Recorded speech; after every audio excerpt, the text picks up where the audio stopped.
Hello, hello, you guys. I wanted to go ahead and take another pass at these cards that I did very early in the morning. I think it was like 3 or 4 in the morning. In case you're wondering, it's like, why is she up that late? Well, because I have a job that I do all day long, and then I've got stuff I have to do around the house, and then I don't have to, but then I come and sit down and do the cards.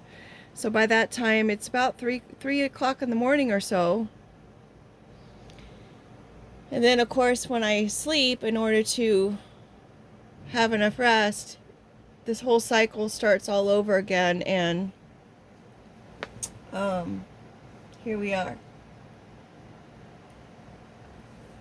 So I wanted to do this particular one over again, just because I was a little punchy and I was a little tired and I was a little I don't know. Just because someone is not a nice person or somebody is utilizing other resources, I guess, to get ahead, or if that's what they feel they need to do. I mean, I'd like to look at that as, part of the human experience of not being perfect. And there's no one in this world that is perfect. And I walked away from it saying, you know what? Whomever is doing those things and feeling the need that that's the way that they have to do it, and who has the lower emotional intelligence or whatever, that's a part of them they just need to work on. And it's not really something that needs to be like, oh my gosh, I don't get it, I don't understand. Well, you know what? I'm sure there's things about myself that others don't understand and they don't get as well. And so it's kind of like, I'm sorry. You know what I mean? I apologize. And I'm sincerely saying that. It takes all kinds of people to make the world go round, right? And it takes all kind of people to be able to assist in the growth of other people. And so that if we all kind of support one another, regardless of what our tactics are or whatever our methods are, if we support one another and show each other that, there is an easier way, and the easier way, in my opinion, is just straightforward, honest, and ethical. And that's my preference. And that's always just been the easiest thing for me to do, because it takes way less energy for me to be that person. So let's see if we can go over the cards that are out once again, just to see if maybe the story can come out a little bit, I don't know what I'm trying to say, folks. I just felt bad. I kind of just felt bad. And I slept on it, and I'm like, yeah, so you need to go ahead and just do another one. So here we are. I'm going to post both just because it's like, and I know that I've said other stories like that as well. But I mean, honestly, I had an ex that he called me and he said, oh, I just got pulled over and, I got a ticket, and I laughed.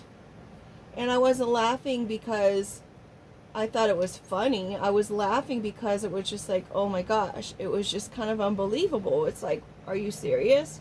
And of course, there had been other things that had been going on, which made it to the point where it's just like, how much more can happen?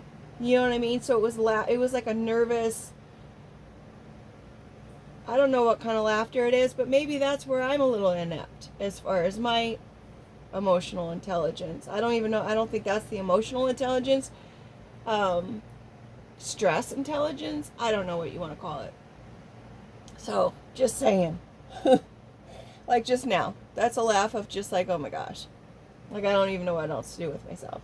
Some people touch their hair, some people contain it better. So that's what I mean. We all have our little quirks, our little things, and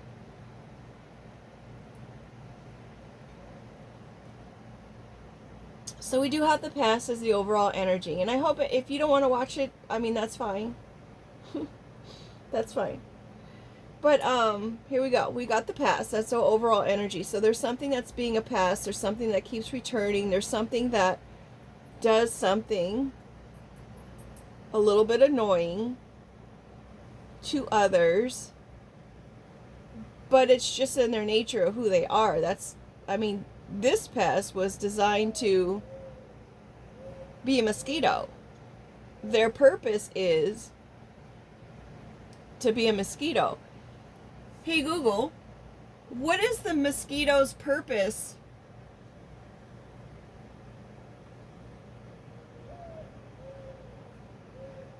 It's easy to think of mosquitoes as just pests, but they actually play several important roles in the ecosystem. First, they are a food source. Mosquito larvae in the water are eaten by fish, frogs, and aquatic insects. Once they become adults, they're prey for birds, bats, dragonflies, and spiders. Second, mosquitoes are also pollinators. The primary food source for all mosquitoes is flower nectar, not blood. As they feed on nectar, they transfer pollen from flower to flower, helping certain plants, like some orchids, reproduce. Finally, as larvae, they contribute to nutrient cycling by consuming organic matter in stagnant water. Would you like to hear more about how they affect the food chain? Hey Google, no, but thank you. Super interesting. I had no idea. You're welcome. I'm Gemini for Home, and I'm happy to help anytime. Thank you. I had no idea that mosquitoes pollinated. I'm gonna have to add some flowers to this card. I had no idea that mosquitoes pollinated. So my point in when I sat down and I said all this, it's like, who knew, right? So egg on my face, frying egg on my face, just saying. So we've got this overall pest. Maybe this whole thing, this whole journey was disguised as a purpose of something else, right? So we've got the hamster wheel, and for me the hamster wheel is just like churning around and around and around. You just run in that wheel all day in, day out. You're in that little container, or you've got your little tubes if you're lucky, if you got the owner that likes to do the hamster wheel tubes that kind of make the whole little, I'm sure you've seen them. My friend had one. Her hamster bit me, but that was my fault. I put my finger under there as it was gnawing the bed frame. Duh. See what I mean? Sometimes I'm not the brightest tool in the shed. So we've got the hamster. It's taken care of. You play with the hamster. If you're lucky, you get a hamster that will let you hold it. You know, some hamsters don't want to be handled. You feed it, you water it, you clean its cage. You know, you take care of the hamster. Day in and day out. We've got the number 2 there, which is a number of decision. The 2 is also a number of balance. It's an even number. It could represent 2 people, 2 hamsters, 2 different kinds of pests that you're having to deal with. Maybe it's 2 different kinds of annoying issues that you have to deal with. It could also represent 2 hours, 2 days, 2 weeks, 2 months. Maybe someone's been dealing with this for 2 years. I'm not too sure. But whatever it is, whatever pest you're dealing with, or whatever you feel like is just, you know, running the hamster wheel kind of day, maybe it's time to let that attitude go, right? Maybe someone has, it's just the way the cookie crumbles. It's just the way it is. Let it go. Recharge yourself with the batteries. I don't know if you can even see the cards because I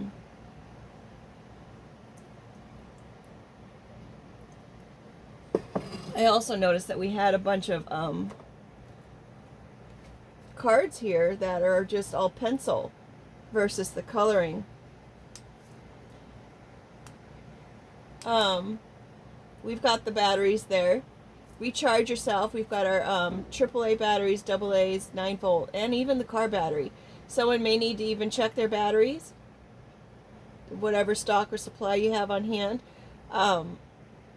Maybe someone's letting go of this whole hamster wheel mentality of the same day in, day out, and they're going to take it to another level because they're just tired of the whole it's just the way the cookie crumbles mentality. So they're going to take it to another level, recharging their batteries, making sure they're taking care of themselves, that they've got the energy in order to do so, because they are such a busy bee. The busy bee is they also multitask. They get the honey and they get the nectar and they get the pollen, and they're pollinators. They take the honey back to the hive, and then they also guard the queen bee. They never leave her behind. Just as the pest is a pollinator. So we're making ends meet, right? We're spreading our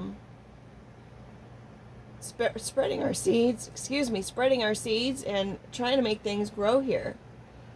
Busy bee during the day, just like I said last time, during the day and through the night with the vampire bat.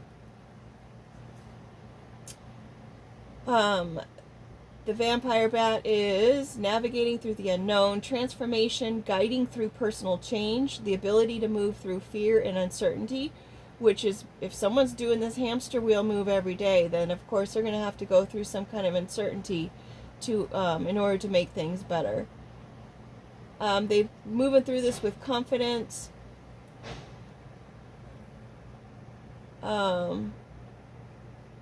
Western equates it with secrets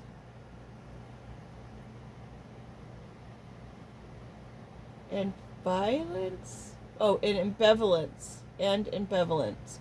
Intuition and sensitivity, highly social, trust your instincts, voice your inner voice. Strong family ties. In Chinese culture, it's a symbol of extreme good fortune, happiness, and longevity. Peaceful, passionate, passing. If someone should pass, it will be peaceful. Facing and letting go of fear and releasing patterns that no longer serve your growth, which goes hand in hand with that hamster wheel and letting it go of that's the way the cookie crumbles. So someone's definitely changing the way that they do things, their patterns. They're trying to make things better for themselves, trying to get out of this lack mentality, perhaps, with the Neanderthal. We've got this crow here with the radioactivity. Hey Google, can you enlighten us on the meaning of the word and the symbolism of radioactivity? I know there was a lady who was doing a study on it in the 60s who used to carry a vial of radioactivity active substance with her, and she ended up passing away from that. Could you give us more information on it?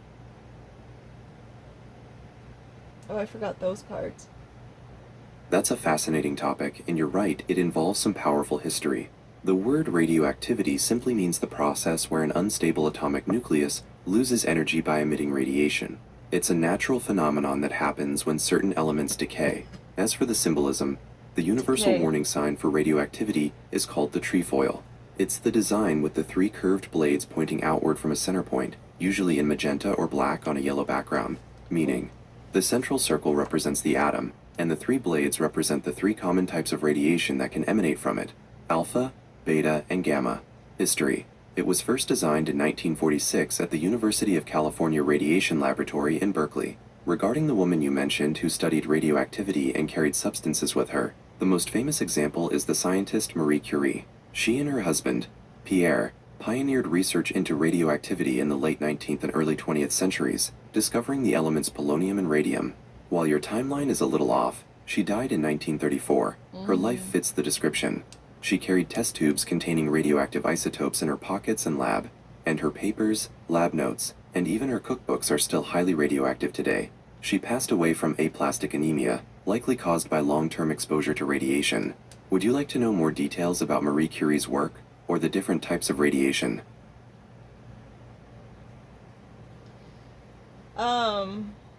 No. Hey Google. Understood. Hey Google, what would be a a message regarding the radioactivity on an oracle card in like maybe 6 words or less. You want a brief, poetic message for an oracle card about radioactivity. Yes. How about, unseen power changes everything now? Wow. That's interesting. Thank you. That is really potent, right? That's really something.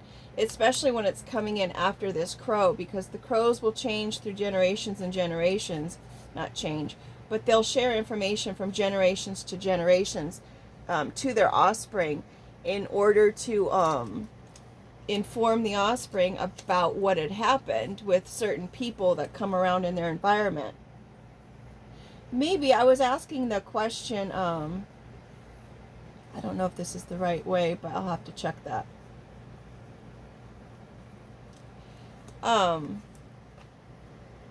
I was asking the question, like, why do crows stop saying it after the 17th generation? Like, why do they stop talking about it?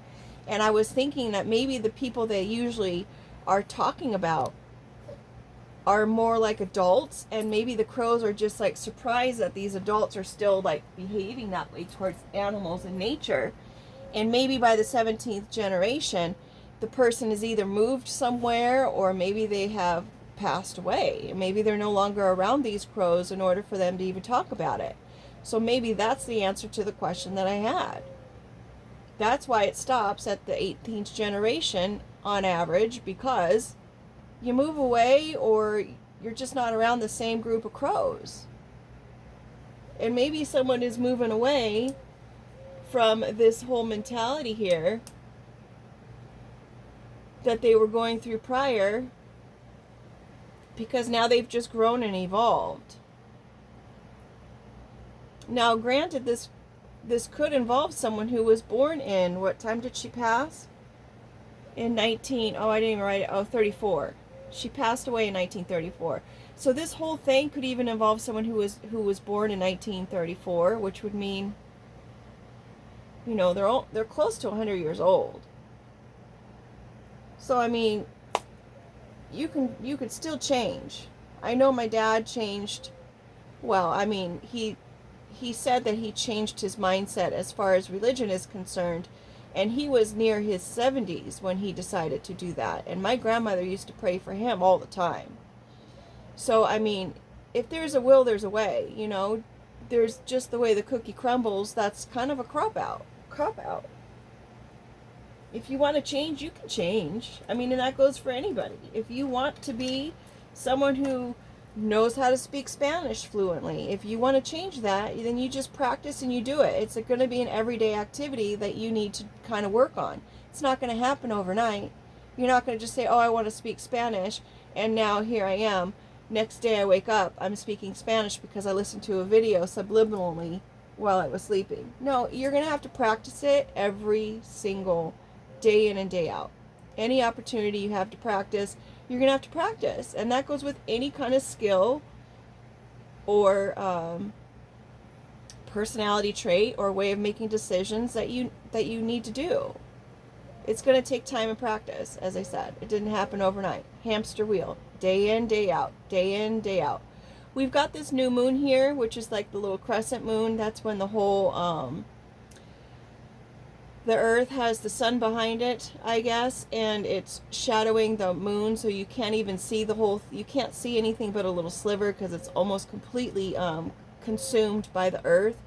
And maybe this person who was having this mentality was completely consumed by earthly matters. Maybe this change that they come up with or decision that they make is going to happen on a new moon.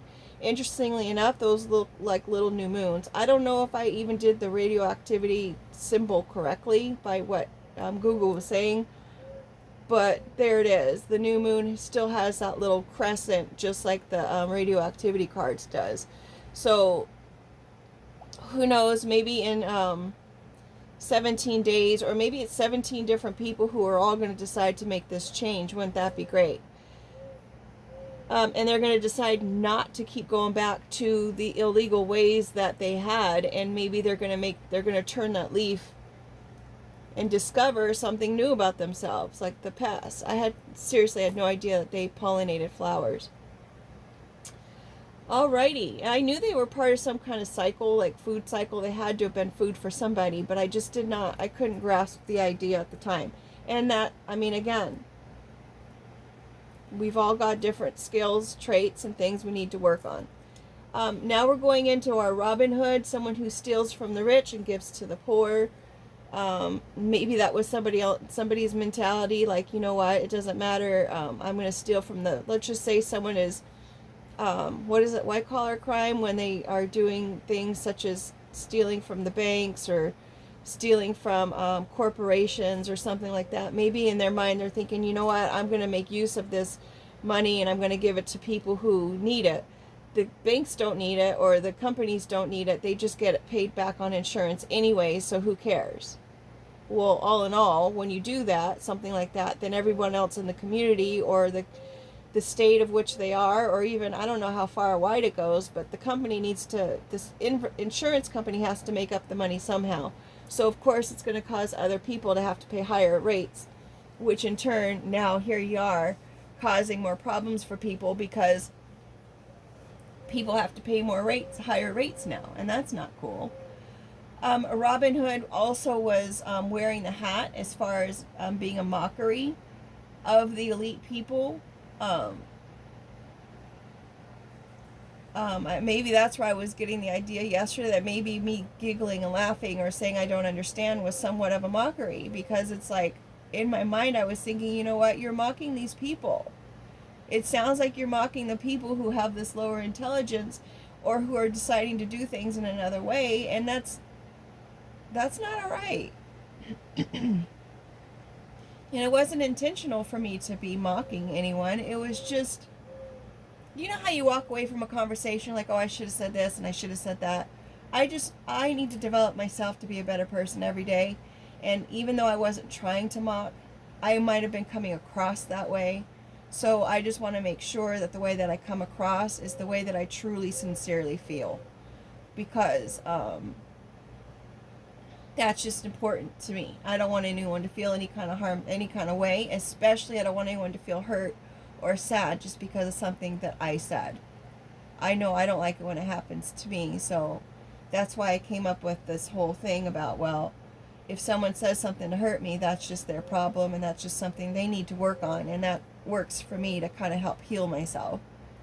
Like, they just need to work on that. Maybe they didn't intend to, or maybe that's just who they are, but that has nothing to do with me, and I've mentioned that before. What else can we say about Robin Hood?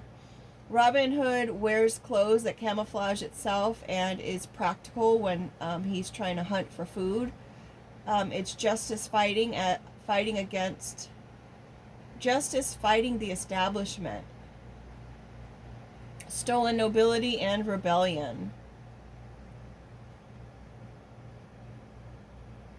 He was a nobleman that turned outlaw. So he was part of the whole elite group, and he decided, you know what, I don't want to be part of this group anymore. And they called him an outlaw because he changed his mind, because he decided he wanted to be different. So of course everyone who was in that group probably turned their backs on him. Not probably, but did, because this person decided, I'm not going to go with that anymore. I don't want to be a part of the elite. I don't want to be part of the in crowd, so to speak. I'd rather be someone who has a regular, ordinary day.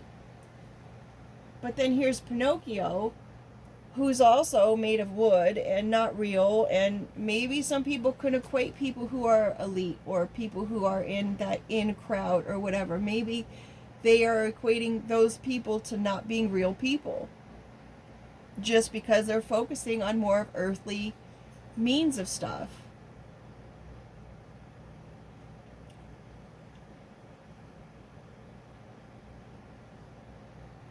Right? They're more focused on things that maybe kind of bleed them dry.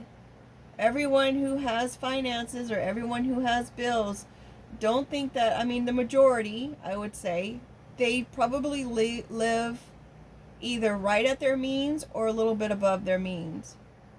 So in their minds, they're still struggling. So they need more money, right? So it just depends on what kind of level you're at. Are you at the higher level? Are you at the earth level? What?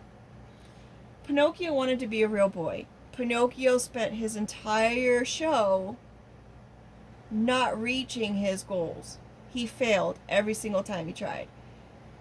He lied. Even when his nose grew, he still lied. He couldn't help himself. He still chose to lie. I don't remember the end of the story where he was able to become a real boy. I don't recall. I know he made a deal with the wolf, and then he came back and he had to deal with that. I may have to revisit. Oh, I guess I could. Hey, Google. At the end of the story of Pinocchio, he ended up becoming a real boy, right? Yes, that's exactly right. At the end of the traditional story, after proving himself to be brave, truthful, and unselfish, the Blue Fairy rewards Pinocchio by finally turning him into a real human boy. Interesting. So being the Robin Hood and being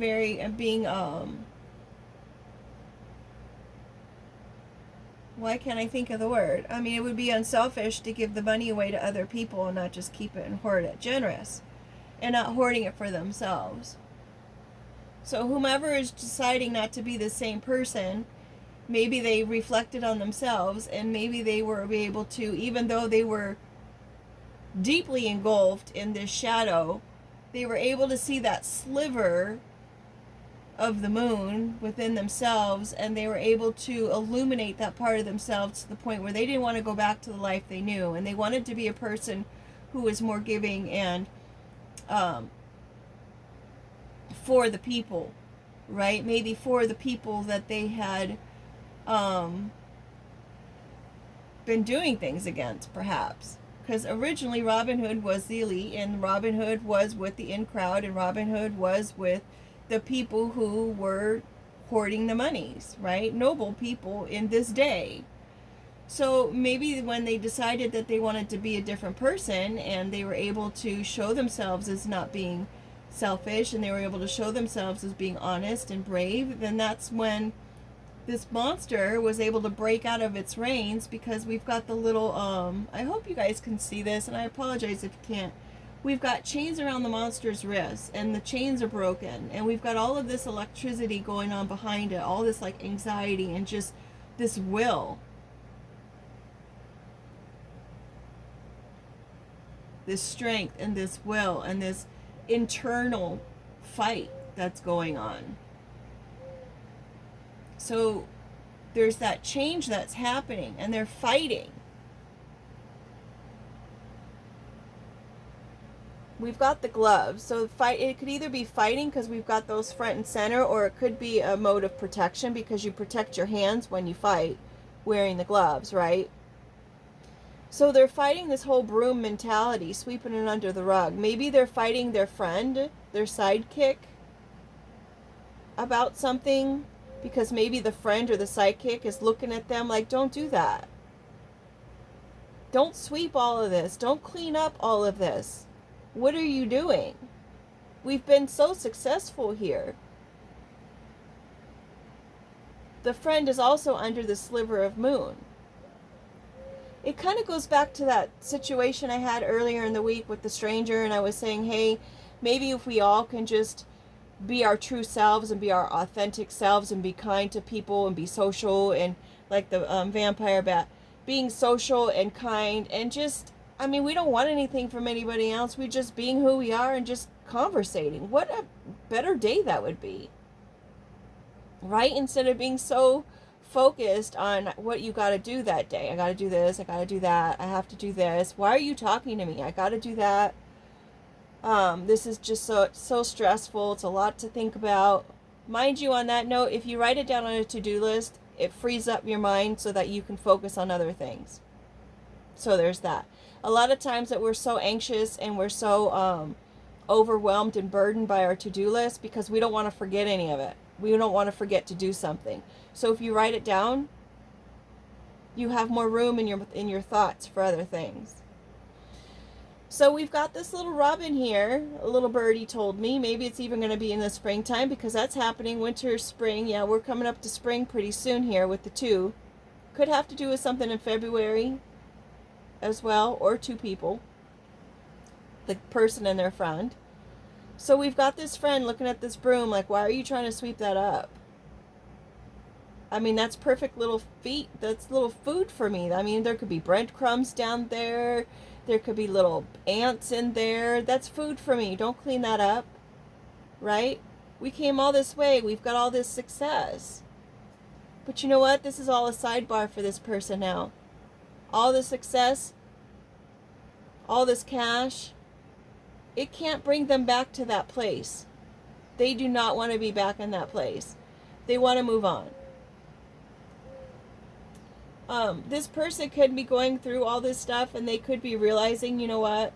I spent way too much time under the influence of things that just didn't matter.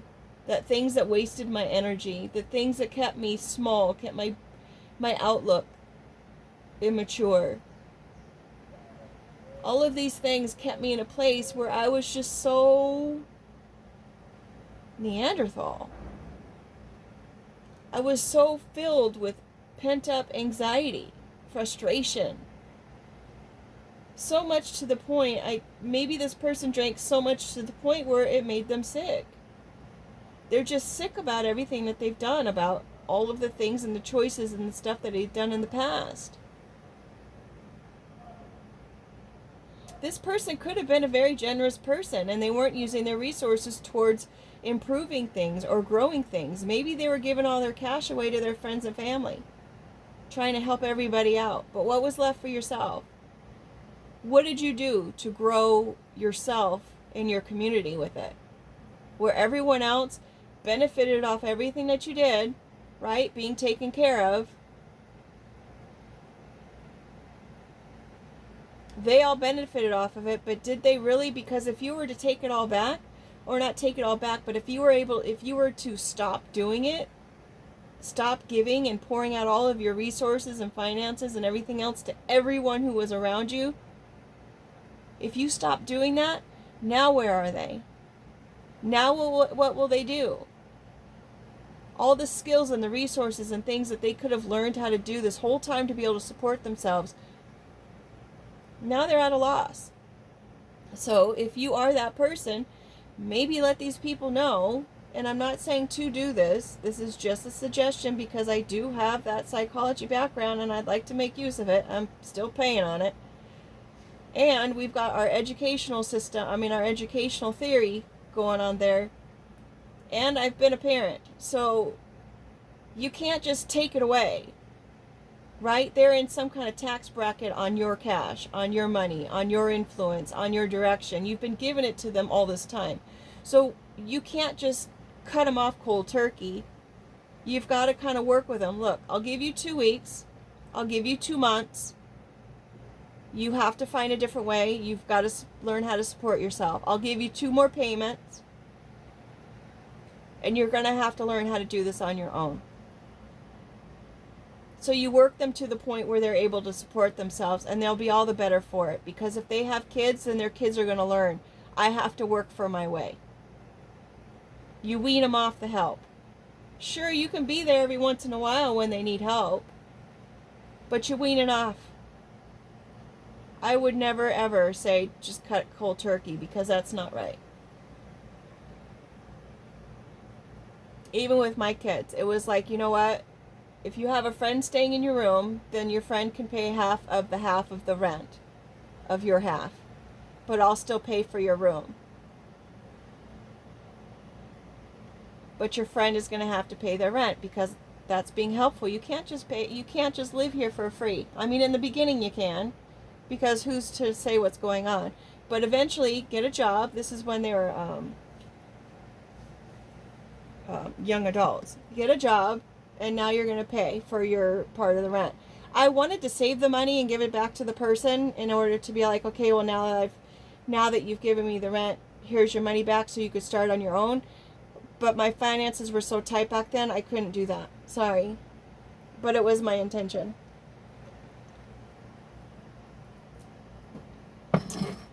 So, and then going forward, you stop giving them as much, and they're now on their own, and they probably feel a lot better about themselves because now they've earned it themselves.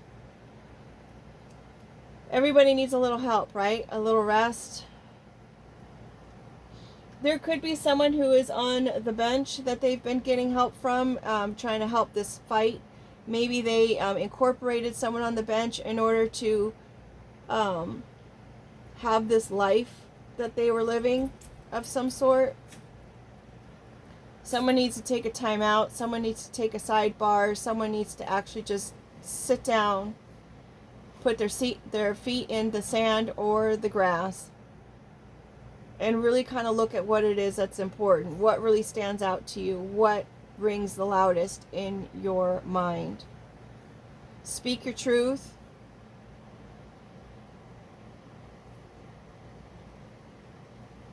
The skunks, they give a warning before they just go all out, and that could be about the warning I was saying as far as whomever someone's given all this money to or whatnot. You gotta warn them first. Treat them with respect. Let them know you've got to learn new traits and new skills and stuff to put something in your toolbox here. Don't waste it on frivolous things like going to a psychic, because I'm going to tell you, as far as psychics are concerned, they just read the energy that you're in right then and at that point. Right? So if you decide to make a different choice than what is on your path, and you've decided, you know what, I'm going to change, and I'm not going to be this person, this recidivism, I'm not going to go back to that, I'm going to be a whole new person, then that psychic is not going to see that, because they're focused on the path that you are in, as far as doing the same thing over and over again. So if you decide after going to a psychic, oh, this is my chance, this is what I'm going to do, this is what I'm going to change, then the psychic's whole story is going to be wrong. The psychic could have said something that prompted you to want to make this change, right? And so now, because of what this mystic or this psychic had said, now you're changing your whole life in a whole new direction, and the psychic could not have known that you were going to make that decision. Maybe they do. I don't know how a psychic works, I guess. I can't speak on that because I'm not a psychic. I just share the information I feel led to share. And just like, this morning when I woke up, or last night when I guess I had to do the cards for our Google interpretation. But when you sit here and you're like, okay, well, you need to do that story over. And you sit down and you do the story over because that's the way that you feel like you need it to do. And you listen to that. Then your choices are different than what they were yesterday, and it changes your whole trajectory of the following day, right? It's a new moment. So now, instead of feeling like, you know what, you were kind of coming across in a way that wasn't, I don't even know what words to say, but I know that I was just so tired, and I was just, not an excuse, it's really not an excuse that I was tired and I decided to come across that way. And I may be just being hard on myself, but because I didn't understand, I was, I'm just like, come on, you guys. And just because someone has lower emotional intelligence doesn't mean that, So, okay, I've already said it. So we need to work on our toolbox, myself included. I need to work on my toolbox, even with the sidebar conversations. Always be a queen, always be respectful, respected in all of your choices and dealings with others.